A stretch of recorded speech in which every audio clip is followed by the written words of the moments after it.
আত্মমর্যাদা আন্দোলন আমাকে ভাবিয়েছে। আমি সুপ্রিয় তরুণ লেখা এবং তার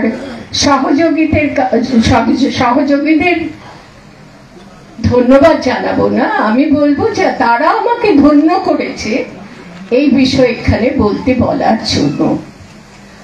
আমি সত্যি এতটা সচেতন ছিলাম না। পেরিয়ার এই যে আত্মমর্যাদা আন্দোলন করেছিলেন, যার 100 বর্ষ আজকে আমরা পালন করছি, আমার কাছে বিস্ময়ের বিষয়। আত্মমর্যাদা আমাদের কটা মানুষের আছে বলুন, তাকে প্রশ্নের উত্তর দিন তো। আত্মমর্যাদা বোধ কটা মানুষের আমাদের আছে? আমি নিজের প্রতি নিজের সম্মান নিজেই লঙ্ঘন করি। আমার আত্মমর্যাদা বোধে লাগে না যদি আমার স্বার্থপরতাটা তৃপ্ত হয়, যদি আমার লাভালাভের হিসাবটা আমি কষে নিতে পারি। আত্মমর্যাদা ব্যাপারটা একেবারে সেখানে গৌণ। আজকের দিনে বলুন, এই সময়ে দাঁড়িয়ে বলুন, কটা মানুষের আত্মমর্যাদা বোধ আছে দেখেছেন? একটু টোকা দিলেই বেরিয়ে যাবে আত্মমর্যাদা হয়ে গেছে। ওসব আত্মমর্যাদা নিয়ে কি হবে? লাভালাভের হিসাব, বাণিজ্যিক হিসাব। আজকে সেই যুগে আমরা বাস করছি। ফলে আমি চমকে উঠেছি যখন জানতে পেরেছিলাম যে পেরিয়ার আত্মমর্যাদা আন্দোলন করেছিলেন। অবশ্যই সেখানে জাতিভেদ প্রথা, এই অস্পৃশ্য অসুচি মানুষ, এইসবের বিরুদ্ধে আত্মমর্যাদা আন্দোলন। অর্থাৎ এই মানুষগুলো যে আত্মমর্যাদা আছে, আত্মসম্মান বোধ আছে, এই মানুষগুলো প্রতিটি মানুষের মতনই নিজেদের প্রতি সম্মান, আত্মমর্যাদা বোধে দৃপ্ত মানুষ। তিনি নিজের আত্মমর্যাদা বুঝবেন এবং অন্যের আত্মমর্যাদাকে রক্ষা করবেন। অন্যের আত্মমর্যাদা কিছুমাত্র আঘাত যেন না লাগে সে বিষয়ে সচেতন মানুষই আত্মমর্যাদা বোধ সম্পন্ন মানুষ। আমি গর্বের সঙ্গে বলতে পারি, আমার আত্মমর্যাদা বোধে যদি আঘাত দেয় কেউ, আমি তাকে ছেড়ে দেব না। আমার সম্পত্তি কেড়ে নিক, আমার সব কেড়ে নিক, কিন্তু আমার সম্মানে যদি কেউ আঘাত করে তাহলে কিছুতেই আমি সেটাকে রিয়াক্ট করব না। শব্দটা ব্যবহার করলাম, মার্জনা করবেন। এই আত্মমর্যাদা মানে আমার মতো বলছি না, আত্মমর্যাদা বোধ, আমার সেলফ রেসপেক্ট, আমার নিজের প্রতি নিজের সম্মান বোধ। আজকে বলুন তো, আমাদের দেশে ভারতবর্ষ নামক বিরাট দেশটিতে, মহান দেশ আমরা বলি, কত মানুষের আত্মমর্যাদা বোধ আছে? যদি থাকতো তাহলে আজকে একটু আগে বলা হয়েছে যে জাতীয় শিক্ষানীতি, জাতীয় শব্দটা ব্যবহার করা হয়েছে এখানে। জাতীয় শিক্ষানীতির নামে কোন শিক্ষানীতি বুঝে দেওয়া হচ্ছে, অথচ আমাদের আত্মমর্যাদা বোধে লাগে না। আমরা ভারতীয়ত্ব বোধে লাগে না। আমি ভারতীয় বলে যদি নিজেকে মনে করি, তাহলে আবার সেই আত্মমর্যাদা বোধ থাকা দরকার যে আমার ভারতীয়ত্বকে ক্ষুণ্ণ করছে। এটা আমার আত্মমর্যাদা বোধে লাগা উচিত। প্রতিটি মানুষের মাথা উঁচু করে প্রতিবাদ করা উচিত, শুধু নয় একেবারে নস্যাৎ করে দেওয়া উচিত এই প্রচেষ্টাকে। পেরেছি আমরা? পারিনি। হিসাব লাভালাভের হিসাব করছি, আত্মমর্যাদা বোধকে একেবারে চূর্ণ বিচূর্ণ করে দেওয়া শুধু না, হাওয়ায় মিলিয়ে দিয়েছি। কষ্ট হয় এই কারণে, যারা আমাদের শিখিয়ে দিতে পারেন এরকম আন্দোলন একটা হতে পারে, আত্মমর্যাদা নিয়ে আন্দোলন হয়েছে দেশে, এটি আমাদের গৌরবের বিষয়। পেরিয়ার নামক ব্যক্তিত্ব, এই ব্যক্তিত্ব বিস্ময়কর ব্যক্তিত্ব যে এই দিকে তিনি আমাদের দৃষ্টি আকর্ষণ করেছিলেন এবং এরকম একটা আন্দোলন তিনি তৈরি করেছিলেন যার নাম দিয়েছিলেন আত্মমর্যাদা আন্দোলন। আমি ভেবে পাই না এই মানুষ জন্মালেন, আত্মমর্যাদা আন্দোলন করলেন, তার 100 বর্ষ পেরিয়ে গেল। 100 বর্ষ মানে 100 বছর আগে তিনি করেছেন, আর আজকে এখনো আমরা সেই আত্মমর্যাদা বোধে দীপ্ত হতে পারলাম না। তাহলে কি তিনি বিফল হলেন না আমরা বিফল হলাম? প্রশ্নটা আজকে এইখানে যে তার 100 বছর আগেকার প্রচেষ্টা এখনো তার প্রাসঙ্গিকতা রয়েছে। এই প্রাসঙ্গিকতা থাকাটা একদিকে তার জন্য গৌরবের, এমন বিপ্লবাত্মক ধারণা তিনি করেছিলেন যে 100 বছর পরেও সেই ধারণার প্রাসঙ্গিকতা যায়নি। অন্যদিকে আরেকটা দিক দেখুন, সব দিকেরই দুটো দিক আছে, সবকিছুরই দুটো দিক আছে বলে না, ভালো আর মন্দ দুটো দিক আছে। মন্দ দিকটা কি? পেরিয়ারের জন্য নয়, পেরিয়ারের এই প্রচেষ্টা সফল হতে পারল না। আজকে যে বোধটা সব থেকে বেশি অভাব প্রতিটা মানুষের মধ্যে, বিশেষত আমাদের বাঙালি এবং তারপর ভারতীয়দের মধ্যে, ভারতীয় সকলের নয়, সকলের নয়, ভারতীয় সব ভারতীয় এক গোত্রভুক্ত হয়নি, কিন্তু বাঙালিরা আজকে আত্মমর্যাদা বোধ ভুলেছে, আত্মঘাতী বাঙালি বলে না। ফলে পেরিয়ারের যে আবেদন, পেরিয়ার যে চেতনা জাগাতে চেয়েছিলেন, পেরিয়ার যে অসার জায়গায় সারা জাগাতে চেয়েছিলেন, সেটা আমরা নিতে পারিনি, আমরা অনুসরণ করতে পারিনি। আজকে স্মরণ করছি, কিন্তু ব্যর্থতা আমাদের অনুসরণে, সেটি আমাদের জন্য লজ্জা। তার জন্য লজ্জার তো দূরের কথা, কত বড় গৌরব যে তিনি আমাদের দিয়ে গেছেন যে আমরা আজকে সে কথা স্মরণ করতে পারছি, সেটা বুঝবার মতো মানুষও আমাদের দেশে কম আছে বলে আমার মনে হয়। আরেকটি ভূমিকা হিসেবে ছোট্ট এই দুটো কথা, একটু বেশি বলা হয়ে যাচ্ছে, আমাকে সুপ্রিয় বলেছে একটু সময় আপনি নেবেন দিদি, আমি সেই জন্য একটু সময় নিচ্ছি, আমাকে মার্জনা করবেন, ওর অনুরোধে আমি একটু সময় নিয়ে ফেলছি। বলছেন কেউ একজন উপস্থিত হয়নি, সুকৃতি রঞ্জন মহাশয় উপস্থিত হতে পারেননি, তাই এই ভূমিকা হিসেবে আমার বক্তব্যের মূল বক্তব্য আমি এখনো আসিনি। ভূমিকা হিসেবে একটা ছোট্ট কথা বলবার আছে। প্রথম দিকটা আমার নিজের খুব মনে মনে খুব উত্তেজনা হচ্ছিল যে আমরা কি করছি, কোথায় পৌঁছলাম, কিভাবে পৌঁছলাম, আর কত কত নিচে আমরা নামবো, এটা মনে হচ্ছিল বলে একটু উত্তেজনার প্রকাশ ঘটে গেল। পরবর্তী যে কথাটা আমার ভূমিকা হিসেবে বলবার, সেটা হলো পেরিয়ার রামাস্বামী, জ্যোতিবা রাও, গোবিন্দ রাও ফুলে, রোকেয়া সাকাওয়াত হোসেন। এখানে আরেকটা ব্যাধি আছে, বেগম রোকেয়া, বেগম রোকেয়া শুনতে শুনতে আমার কান বধির হয়ে যায়। বেগমটা ব্যবহার করতে হবে কারণ তিনি মুসলিম বিবাহিতা রমণী ছিলেন, নিজে তিনি কখনো বেগম ব্যবহার করেনি। বেগমের একটা বিশেষ অর্থ আছে, সেই অর্থ তিনি বহন করেননি, অথচ তাকে জোরে দিতে হবে, তাকে একটা চিহ্নিতকরণ করতে হবে যে তিনি মুসলমান ঘরের মহিলা ছিলেন। এই যে বেগম লোকে আমি বলে একেবারে জেরবার হয়ে গেছি যে বেগম ব্যবহার করবেন না। সুপ্রিয়দের এখানে ধন্যবাদ জানাচ্ছি, ওরা এই ব্যাপারটা করেনি, আমি বলিনি, তাও ওরা রোকেয়া সাকাওয়াত হোসেন ব্যবহার করেছে, রোকেয়া বেগম ব্যবহার করেনি। কেউ একজন বেগম ব্যবহার করলেন, বললেন রোকেয়া বেগম, আমি আপত্তি জানাচ্ছি, কারণ এইভাবে বৃত্তের মধ্যে আমরা ঢুকিয়ে দিই মানুষজনকে। আজকে যে জাতিভেদ প্রথার বিরুদ্ধে আজকে আমাদের বিশেষ বক্তব্য, জাতিভেদ কিছুতেই মেনে নেওয়া যাবে না, সেই প্রসঙ্গে একটা প্রারম্ভিক কথা আছে। আজকে দেশটাকে ধর্মে ধর্মে লড়িয়ে দিয়ে, বিশেষ ধর্ম সম্প্রদায়ের মানুষদের মধ্যে লড়িয়ে দিয়ে গোটা দেশটাকে একটা ধর্মনিরপেক্ষ দেশ থেকে হিন্দু ভারতে, ধর্মনিরপেক্ষ ভারত থেকে হিন্দু ভারতে ট্রান্সফর্ম, একেবারে ধর্মান্তরিত করার মতন পরিবর্তন আনার চেষ্টা করা হয়েছে।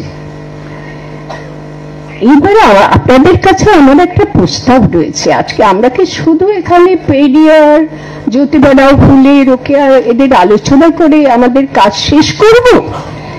আমরা কি এই আন্দোলন, আজকের এই আলোচনাটা একটা আন্দোলনে পরিণত করা যায় না? যে আন্দোলনটা দিয়ে এই হিন্দুত্ববাদীদের আন্দোলন, মানে ভারত হিন্দু ভারতে পরিবর্তন করার যে প্রচেষ্টা ভারতকে, সেইটাকে কোথাও নাড়া দেওয়া যায় না? কিসের হিন্দু ভারত? যেখানে মানুষকে অস্পৃশ্য ভাবা হয়, যেখানে মানুষকে অসুচি ভাবা হয়, যেখানে মানুষকে নিতর প্রাণীর থেকেও মানুষকে ব্যবহার করা হয়, ছোট বলে খাটো বলে দেখা হয়। এই যে অস্পৃশ্য বলে এই ভাইকম আন্দোলন কি বোঝাতে চেয়েছিলেন? আত্মমর্যাদা আন্দোলন কি বোঝানো হয়েছে? সেই আন্দোলনগুলোকে আজকে আমরা আধুনিক রূপ দিয়ে, এই কালের রূপ দিয়ে, আমার তো মনে হয় আত্মমর্যাদা আন্দোলনের মতন আধুনিক আন্দোলন আর নেই, এখনো পর্যন্ত এর থেকে বড় আধুনিক আন্দোলন তৈরি হয়নি। এই আন্দোলনকে আমরা নবতর রূপে কি খাড়া করতে পারি না? যে কোথায় ধর্ম নিরপেক্ষ ভারতকে হিন্দু ভারত, হিন্দু মুসলমান বৌদ্ধ খ্রিস্টান মনে করতে আসেনি। আমি বলতে চেয়েছি এটা যারা করে তারা অন্যায় করছে। ধর্ম নিরপেক্ষ অবস্থান থেকে ভারতকে একটা বিশেষ ধর্মের গর্তে ঢুকিয়ে দেওয়া হচ্ছে। সেই বিশেষ ধর্মের মধ্যেই তো আবার ব্রাহ্মণ, ক্ষত্র, বৈশ্য, শূদ্র এসব আছে। এই অসুচি ইত্যাদির কথা তো আবার শ্রেণী বিভাজনের কথা, জাতি বিভাজনের কথা। হিন্দু ধর্মের মধ্যেই এই বিভাজনগুলো নেই, সেই গর্তগুলো ওরা বোঝাবেন কি করে? তাহলে আজকে এই আত্মমর্যাদা আন্দোলন সঙ্গে ভাইকম আন্দোলনও, সেই আন্দোলনকে একসঙ্গে যুক্ত করে আজকে আমরা এই আমাদের এই মহান ভারতকে একটা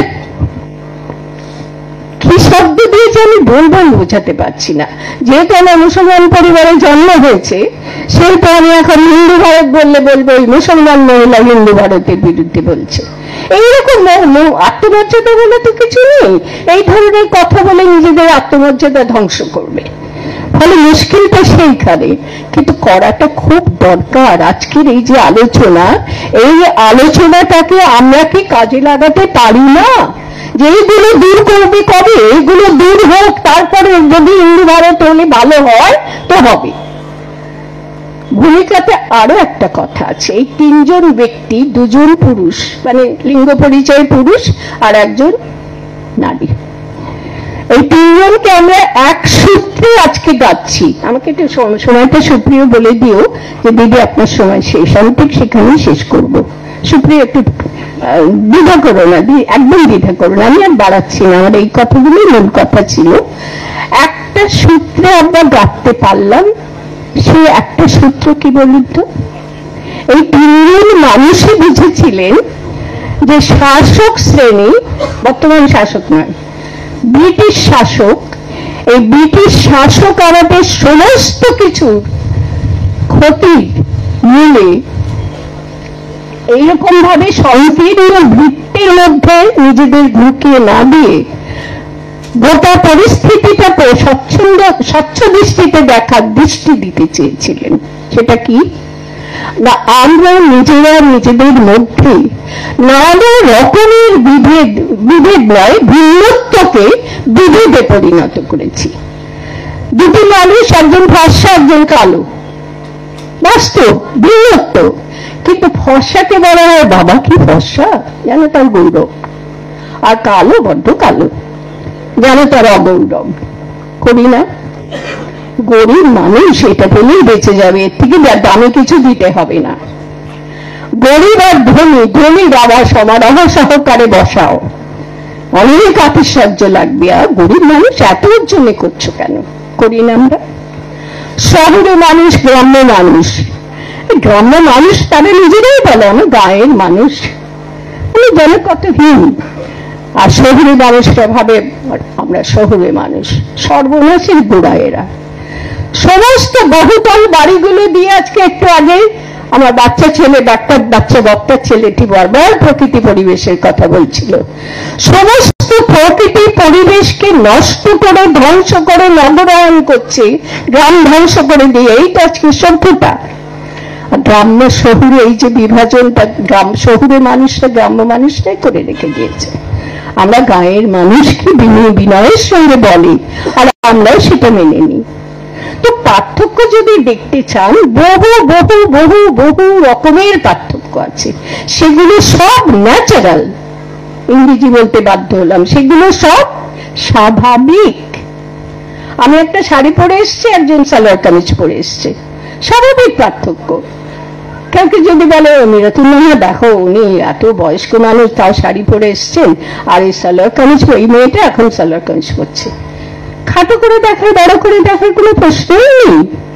নেহাত দুটো পোশাকের পার্থক্য, তার মধ্যে বৈষম্য ভেদ করার কোনো প্রশ্নই নেই।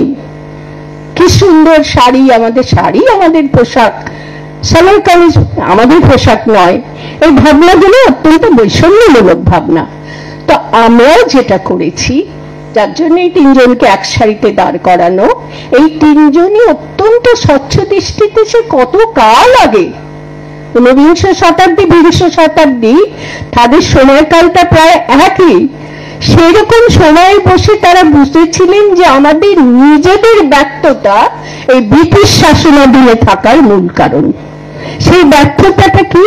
আমরা নিজেদের মধ্যে পার্থক্যগুলোকে বৈষম্য পরিণত করেছি। পার্থক্য হচ্ছে স্বাভাবিক, আর বৈষম্য হচ্ছে মানুষের তৈরি করা। না ও মুসলমান, ও আচ্ছা বুঝতে পারিনি তো, আচ্ছা শুদ্ধ, বুঝতে পারিনি, বেশি গুরুত্ব দিয়ে ফেলেছি, এটা আমরাই করি। তো আমরা আমাদের মধ্যেকার পার্থক্যগুলোকে বৈষম্য পরিণত করে, ইংরেজিতে বলে ডিফারেন্স অ্যান্ড ডিসক্রিমিনেশন, পরিণত করে নিজেদের ঐক্যবদ্ধতা, সংঘবদ্ধতা, আমরা কোথায় কিসে কার দ্বারা বঞ্চিত হচ্ছি সেটা ভুলে গিয়ে লাফালাফি করতে লেগে গেলাম। হিন্দু মুসলমানে, ব্রাহ্মণ ক্ষত্রিয়ে, ব্রাহ্মণ শূদ্র বলে আপনি ব্রাহ্মণ মানুষ, আপনার পাঁচুলেও পূর্ণ। এইগুলো করে করে করে করে আমরা কি করলাম না, নিজেদের মধ্যে বিচ্ছিন্নতা তৈরি করলাম, ঐক্যবোধটাকে ধ্বংস করে দিলাম। এই ঐক্য শক্তির জাগরণে বাধা হলাম আমরা নিজেরা। আর সেই ঐক্য শক্তিকে বাধা তৈরি করতে পারলে, ঐক্য শক্তিটাকে নষ্ট করতে পারলে কাদের সুবিধা হয়? শাসক, ব্রিটিশ শাসকরা তাই করেছে। অতএব রোকেয়া, পেরিয়ার, জ্যোতিবা রায় ফুলে, বাটা আমাকে ভুল বলছি, আমাকে তাহলে সংশোধন করে দেবেন। আমি জ্যোতি রায় গোবিন্দ রায় ফুলে বলেই তাকে জানি, মাঝে মাঝে বা কেউ বলে বলে আমার মুখে এসে গেল। যাই হোক, এই তিনজনই এই সত্যটা উপলব্ধি করেছিলেন। এখানেই তারা একটা সারিতে দাঁড়িয়েছেন। সুপ্রিয়দের ধন্যবাদ যে এই তিনজনকে একটা সারিতে দাঁড় করিয়ে আজকে সকলের সামনে উপস্থাপন করা হলো। তারা এই সত্যটা বুঝেছিলেন যে আমরা নিজেরা যদি নিজেদের মধ্যে, তুমি না কিরকম কিরকম, তোমাকে কেমন কেমন লাগছে, কিসের পোশাকের কি, আমার বাবা ছিলেন, ব্যক্তিগত কথা একটু বলছি বলে মার্জনা করবেন, অতি বিদ্বান মানুষ। বিদ্বান মানে কি? শেক্সপিয়ারের কোন ভোকাবুলারি তার মানে তার আমরা তাকে জিজ্ঞেস করলেই পেয়ে যেতাম। সেই মানুষটা অতি সাধারণ পোশাকে থাকতেন। ছোটবেলায় আমাদের মনে হতো লোকে গরিব ভাববে, বাবা কেন এরকম, খুব শৈশবে ভাবতাম বাবা কেন এমন পোশাক পরে ঘোরেন, এটা ছোটবেলা মনে হয়েছে। পরে আমি এখন বুঝি যে আমার খুব বহুমূল্যবান জামা কাপড় পরতে গেলে খুব লজ্জা করে। আমি সাজলাম, সেজে ঘুরে বেড়াবো, এসব নানান রকমের পোশাক হয়েছিল আজকাল, বা নানান মূল্যবান 1,500 10,000 বোধ হয় শাড়ি টাড়িও পাওয়া যায়। তো সেসব পড়তে গেলে আমার মনে মানে কোনোদিন ভাবতেও পারি না বাবার থেকে ওইটা রক্তে পেয়েছি। বাবা কোনোদিন বলেননি যে আমার আতিশয্য করো না, নিজে করে দেখিয়ে দিয়েছেন। তো যাই হোক, এই যে আমাদের মধ্যেকার, নিজেদের মধ্যেকার, বাবা তো শিক্ষিত মানুষ, বিদ্বান মানুষ, ধনবান মানুষ, চাকরি করা মানুষ, অন্যদের থেকে আলাদা থাকতে পারতেন, থাকেননি কখনো। গরিব মানুষের সঙ্গে বসে যখন কথা বলতেন বাবাকেও মনে হতো বোধহয় গরিব মানুষ। এই যে বিভাজনকে দূর করার মানসিকতা, এটা আমরা আজকে স্বাধীন ভারতবর্ষ কত হলো, 77 বছর, আমার 75, আমার থেকে 2 বছরের বড়। এই 77 বছরের স্বাধীন ভারতবর্ষে বসে আমরা এখনো পর্যন্ত ঐক্য কাকে বলে জানতে পারলাম না।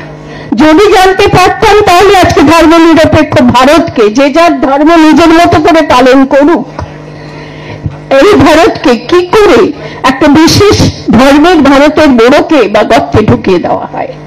যদি পারতাম তাহলে ভালোবাসার ভান্ডামি করে, আমি কত ভালোবাসি, সব ধর্মের মণ্ডপে যাই, অতএব আমি হচ্ছে একেবারে অসাম্প্রদায়িক একজন মানুষ, এই কথা যারা জোর গলায় বলে তারা সংবিধানটাও ভালো করে জানে না।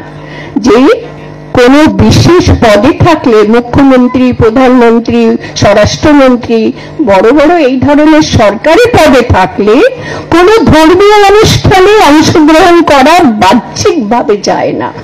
ব্যক্তি হিসেবে করতে পারেন, মুখ্যমন্ত্রী এসেছিলেন, প্রধানমন্ত্রী এসেছিলেন, পারে না করতে। সাংবিধানিক অপরাধ, সংবিধান মানলে এটা করা যায় না, গণতান্ত্রিক অপরাধ। আমার একটা কথা আম্বেদকরের মনে পড়ছে, সোশ্যাল ডেমোক্রেসির কথা তিনি বলেছিলেন। তিনি বলেছিলেন, জ্যোতিরাও ফুলে সোশ্যাল ডেমোক্রেসির কথা বলেছেন, সামাজিক গণতন্ত্রের কথা বলেছেন। সেই গণতন্ত্রটা কিরকম না, উচ্চ শ্রেণীর কোণে নিচে পায়ের তলায় থাকবে নিচে শ্রেণীর মানুষরা, তথাকথিত শ্রেণী বলতে এখানে জাতি ধর্ম জাতি বর্ণের কথা বলেছেন উনি বলেছেন দরকার সোশ্যাল ডেমোক্রেসি, অর্থাৎ সমাজের মধ্যে যেন কোনো বিভেদ বিদ্বেষ বোধ আমাদের চেপে না বসে, এটাই ডেমোক্রেসি। কিন্তু ডেমোক্রেসি মানে না আজকের নেতা নেত্রীরা, আজকের সব বড় বড় পদে থাকা, যে ধর্ম নিরপেক্ষ ভারতে কোন ধর্মীয় অনুষ্ঠানে তুমি নিজের ওই পদের পরিচয়টা নিয়ে যোগদান করতে পারো না। এইটুকু জ্ঞান, এইটুকু বোধ, এইটুকু শিক্ষা তাদের নেই। আমরা এমন একটা দেশ, এই ৭৭ বছরের স্বাধীন দেশে এইরকম নেতা নেত্রীদের পেয়েছি। আমি এক্ষুনি এখানে একটা নাম দেখছিলাম, যে নামটার দেশ যে শব্দ বন্ধের কোনো অর্থ হয় না।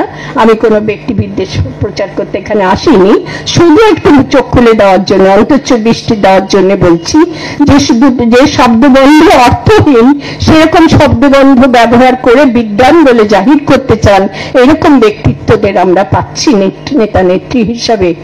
খুব দুঃখ হয়। তো রোকেয়া, পেরিয়ার এরা যেটা চেয়েছিলেন, জ্যোতিরাও এরা যেটা চেয়েছিলেন যে আমরা নিজেদের মধ্যে ঐক্যবোধটাকে অটুট করে তুলি, নিজেদের বিভাজনগুলোকে বিদ্বেষে পরিণত না করি, এই চাওয়াটা অত্যন্ত স্বচ্ছ দৃষ্টিপ্রসূত চাওয়া ছিল।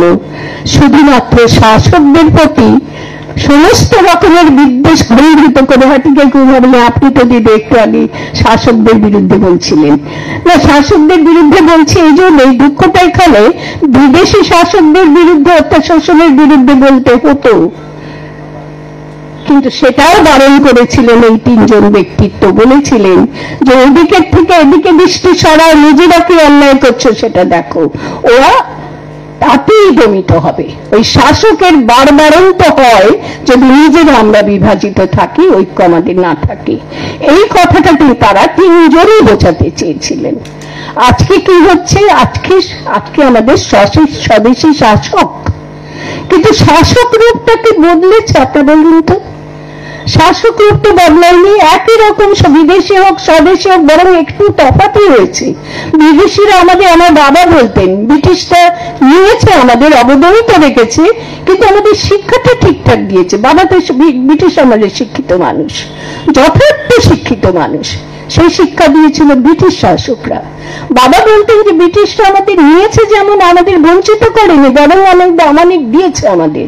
কথা খুব সত্যি। আর স্বদেশী শাসক আজকে অশিক্ষার একেবারে বদ্ধ জলাশয়ে ফেলে দিচ্ছে মানুষদের। একটু আগে তরুণ বক্তা বলছিলেন যে বাংলা পড়ে কিছু কম্পিটিটিভ পরীক্ষা অংশগ্রহণ করা যায় না বাংলা ভাষায় পড়ে। আমি তাকে অবগতির জন্য বলছি, বাংলা ভাষাটাও শিখতে পারছে না ঠিক করে। শিক্ষা ব্যবস্থা আজকে এই মুহূর্তে যে পর্যায়ে এসেছে, বাংলা ভাষা পড়তে পাশ ফেল তুলে দেওয়া হয়েছে, পাশ করিয়ে দেওয়া হোক এমন আমি বলতে শুনছি যে আমরা 40-50 করে নম্বর পেতাম, আমি বলছি 70-80 করে নম্বর দিয়ে দেওয়া হোক। কি সুন্দর শিক্ষা বুদ্ধি, শিক্ষা সম্পর্কিত জ্ঞান দিয়ে দেওয়া হোক। এবং আমি হাতে কলমে দেখছি গরিব মানুষ বলে অবজ্ঞা করছি না, সে বোঝাবার জন্য যে তাদের ধন নেই, তাদের ছেলেমেয়েরা শিক্ষার কোনো সুযোগ পাচ্ছে না। মাধ্যমিক পাস ছেলে মেয়েদের দেখে আমার চোখ দিয়ে জল ঝরঝর করে পড়ে না, তারা বাংলা ভাষাটাও শিখছে না, কোনো কিছুই শিখছে না, কিচ্ছু না। একেবারে নিরক্ষর অশিক্ষা থেকে বঞ্চিত মানুষদের মতন শিক্ষিত হচ্ছে আজকের এই শাসক, বর্তমান পশ্চিমবঙ্গের শাসক দলে। আমরা সেটা খুব লক্ষ্য করছি। কেউ করছে শিক্ষানীতি বলে ধর্মীয় শিক্ষানীতি করছে, বিশেষ ধর্মীয়, আর কেউ শিক্ষা ব্যবস্থাটাকেই নষ্ট করে দিচ্ছে একেবারে। শিক্ষা ব্যবস্থা বলে কিছু থাকবে না, বেসরকারি স্কুল হবে, পয়সা দিয়ে পড়তে হবে, যাদের পয়সা আছে তারা পড়বে, তথাকথিত শিক্ষিত হবে, এটাই মতলব, বাণিজ্যিক লাভালাভের হিসাব। আমি ছোট করে আর খুব কম কথায়, সুপ্রিয় বোধহয় এগিয়ে আসছিল, আমি খুব ছোট করে খুব কম কথায় রোকেয়ার নিজের কথাগুলো আপনারা পড়ে নেবেন। অত্যন্ত সুরসিক ছিলেন, অত্যন্ত তীক্ষ্ণবিদ ছিলেন, খুব সরসতার সঙ্গে অনেক কথা বলতেন। তা আমার এইসব কথাগুলো বলতে গিয়ে সেগুলো আর বলা হলো না। আমি শুধু বলবো যে যেহেতু আমার শিরোনাম ছিল বিপ্লবাত্মক চিন্তা চেতনা বা রোকেয়া সাখাওয়াত হোসেনের, সেই বিপ্লবগুলো তিনি কি ঘটিয়েছিল খুব ছোট ছোট একটা বাক্যে বলবো। সবটাই সংস্কার বোধ, সবটাই আমাদের নিজেদের মধ্যে কি সংস্কার, কোথায় আমরা থেমে থেকে আছি, কোথায় আমরা নিজেদের ক্ষতি করছি, সেটা তিনি বুঝিয়ে দিতে চেয়েছিলেন তার চিন্তা দিয়ে, তার সাহিত্য রচনার মাধ্যমে এবং তার কর্মপ্রণালীর মাধ্যমে। 28 বছরের বিধবা মহিলা, অপরূপ সুন্দরী ছিলেন, তার সময় ভাবা যায় না তিনি যা করেছিলেন সেটা কি করে সম্ভব করেছিলেন, যেটা এতক্ষণ ধরে চিৎকার করে আমি বোঝাতে পারছিলাম না, পারিনি। তিনি কোথায় কোথায় কি সংস্কার চেয়েছিলেন, কোথায় কোথায় আমরা ব্রিটিশ শাসকদের বিরুদ্ধে কথা বলার যোগ্যতাও রাখি না, নিজের অক্ষম হয়ে পড়ছে, চিহ্নিত করে দিয়েছিলেন। তিনি দেখিয়ে দিয়েছিলেন 1 নম্বর সমাজ ব্যবস্থায়, যেটা আমি এতক্ষণ বোঝাচ্ছিলাম, ঐক্যঘাতী বিচ্ছিন্নতা। সমাজ ব্যবস্থার মধ্যে আমরা টিকিয়ে রেখেছি ওই যে নানান রকম, ও মুসলমান, ও হিন্দু, ও গরিব, ও গাঁগেও ইত্যাদি ইত্যাদি, ও দোকানদারের সঙ্গে আমি আমার মেয়ে বিয়ে দেবো, ব্যবসা করে, ছোট ব্যবসা করে বিয়ে দেবো, এই ধরনের বিচ্ছিন্নতা। 2 নম্বর হলো ওই লিঙ্গ পরিচয় জনিত বিচ্ছিন্নতা। হয়তো আজকে 2জন পুরুষের আলোচনা আগে হলো, আর 3য় জন রোকেয়া সাখাওয়াত হোসেন, সেখানে মনে হচ্ছিল লিঙ্গ পরিচয়টাকে এখানে প্রাধান্য দেওয়া হলো না, তো মাঝখানে দিলে ভালো হতো। তো আমরা পুরুষ আর মহিলা এইভাবে যে ভাগ করি, পুরুষরা কি কখনো ভাবে যে আমার উপর নির্ভর করে না, নিজে নিজে সবকিছু করে, আমার কথা কোনো গুরুত্বই নেই তোমার কাছে, না? এই ধরনের মনোভাবটা কি ছাড়তে পেরেছে? যাই হোক, আমি এর বেশি আর বলছি না।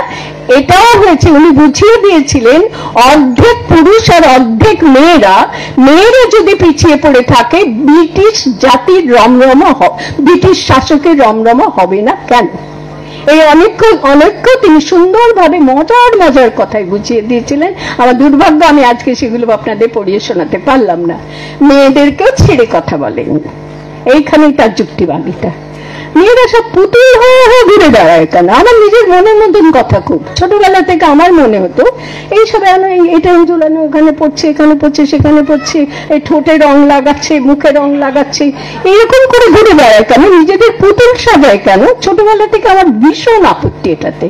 এই পুতুল সাজিয়ে ঘুরে বেড়ানোর দিকে তিনি কি সুন্দরভাবে বলেছিলেন যে মেয়েদের এই ব্যাপারটা মেয়েদেরই অধঃপতন ডেকে এনেছে, তারা নির্যাতিত হচ্ছে সমাজে এবং দেশটাও অধঃপতিত হয়ে রয়েছে, কারণ মেয়েদের মেধা, মনন, চিন্তা শক্তি এগুলো কাজে লাগছে না, দেশ উন্নয়নের কাজে, দেশের পরাধীনতা থেকে দেশকে মুক্ত করার কাজে লাগছে না, কাজের কথা বলেছিলেন। তারপরে বললেন নিজের সমাজ, মুসলমান সমাজ। বাঙালি মুসলমান সমাজের মধ্যে উন্নয়নের বোধ নেই, খালি নামাজ, রোজা, অমুক তমুক ধর্ম আচরণ করবে, কিন্তু কিসের যে সমাজের উন্নয়ন, অর্থাৎ মেয়েদেরকে এগিয়ে নিয়ে যেতে হবে, মেয়েদেরকে পর্দা প্রথার মধ্যে শুধুমাত্র ঢুকিয়ে রেখে শিক্ষা থেকে বঞ্চিত করতে হবে, সবকিছু থেকে বঞ্চিত করতে হবে, এই ধরনের ভাবনা, উন্নয়ন ভাবনাটা মুসলমানদের খুব বেশি।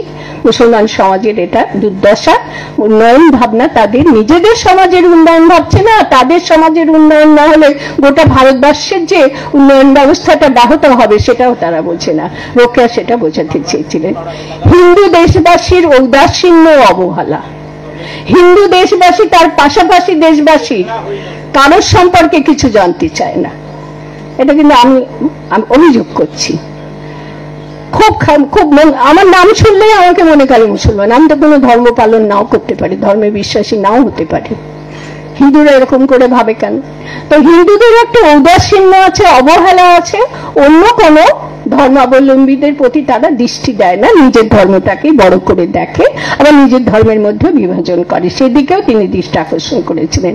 বাঙালি, বাঙালির জাতিগত দৌর্বল্য, বাঙালি মানে হচ্ছে কি দেখুন ট্রেনে যায়, আমার খুব খারাপ লাগে, আমার কোনো কোনো ব্যাপারে নিজে, আমি বাঙালি মানে খাঁটি বাঙালি হতে চাই, কিন্তু বাঙালি বললে আমার একটু লজ্জাও করে। ট্রেনে যাচ্ছি, চিৎকার করে কথা বলছে সব মানুষজন, এই কামরা থেকে ওই কামরায়, আমরা বলা বলি করে নিশ্চয়ই আমাদের বাঙালি, আমাদের বাঙালি ছাড়া এইভাবে কেউ কথা বলে না। তো বাঙালি হচ্ছে আত্মগর্বে স্ফীত, যেমন মনন আছে, যেমন মেধা আছে, যেমন প্রতিভা আছে, আর সেইগুলোর জন্য অহংকারে একেবারে এমন যে কাউকে গ্রাহ্য করে না, যেখানে যায় কোনো সৌজন্য বোধ নেই, কিছু নেই, চিৎকার চেঁচামেচি। আপনি দক্ষিণ ভারতে যান, বাঙালিরা লজ্জা পাবে, আমাদের বাঙালি, মানে কেউ আবার মনে করবেন না আমি এখানে বাঙালি আর মুসলমানের মধ্যে একটা ভিন্নত্ব আছে, খুব অন্যায়। ভারতবাসীর শিক্ষা ও স্বাস্থ্য বিষয়ক অসচেতনতা সেই সময় খুব ছিল, এখনো আছে। শিক্ষা কাকে বলে জানে না, স্বাস্থ্যের দিকে কতখানি মনোযোগ দিতে হয় জানে না। এমন খাবার খায় আজকের দিনে দেখবেন পুষ্টিকর খাবার না খেয়ে, যেগুলো খুব মুখরোচক হয়, বিরিয়ানি টিরিয়ানি খেতে ভালোবাসে দেখবেন। তো এই ভারতবাসীর শিক্ষা এবং স্বাস্থ্য বিষয়ক যে অসচেতনতা, এই দুটোর উপরে প্রতিটি ভারতবাসী জোর দিক, এটা তিনি চেয়েছিলেন। ধর্মাবলম্বী, ধার্মিক যারা পালন করুক, লোকে বলেছেন আপত্তি নেই কিছু, কিন্তু ধার্মিকদের ধর্মান্ধতা আমাদেরকে পিছিয়ে রেখে দিয়েছে। ধার্মিকরা যথার্থ ধর্ম পালন করুক, কিন্তু তারা অন্ধ না হোক, ধর্মান্ধ না হোক, আমার ধর্মটাই বড় আর অন্যের ধর্ম খারাপ, এটা প্রতিপন্ন করাতেই তারা তাদের ধার্মিকতা ব্রেক না শেষ করে দিই বলে দিই। তার পরবর্তীতে হলো আমাদের সংকীর্ণ চিত্ত। বিভিন্ন ব্যবস্থার মধ্যে আমরা খুব ন্যারো সংকীর্ণ চিন্তার মধ্যে নিজেদেরকে আবদ্ধ করে রাখি, সেগুলো বড় সুন্দর করে উনি বলেছেন। আর আজকে এনজিও কথাটা আপনারা খুব জানেন, এনজিও ব্যাপারটা হয়েছে সরকারি নয়, এনজিও, নন গভর্নমেন্ট অর্গানাইজেশন। তারা এখন অনেক ভালো ভালো কাজ করছে বলে খুব গর্ববোধ করে, কিন্তু সরকারকে খুব মকুব করে দিয়েছে। সরকারের যে দায়বদ্ধতা ছিল সেগুলো সরকার আর করবে না, এনজিও গুলো করে দিচ্ছে, কিন্তু সেখানে সংস্কার, রিফর্মেশনের চিন্তাটা নেই। সেখানেও বাণিজ্যিক লাভালাভের হিসাবটাই বড়। রোকেয়া সেখানেও কটাক্ষ করেছিলেন এবং নিজে তিনি বেসরকারি সংগঠন তৈরি করে তার মাধ্যমে কাজ করেছিলেন।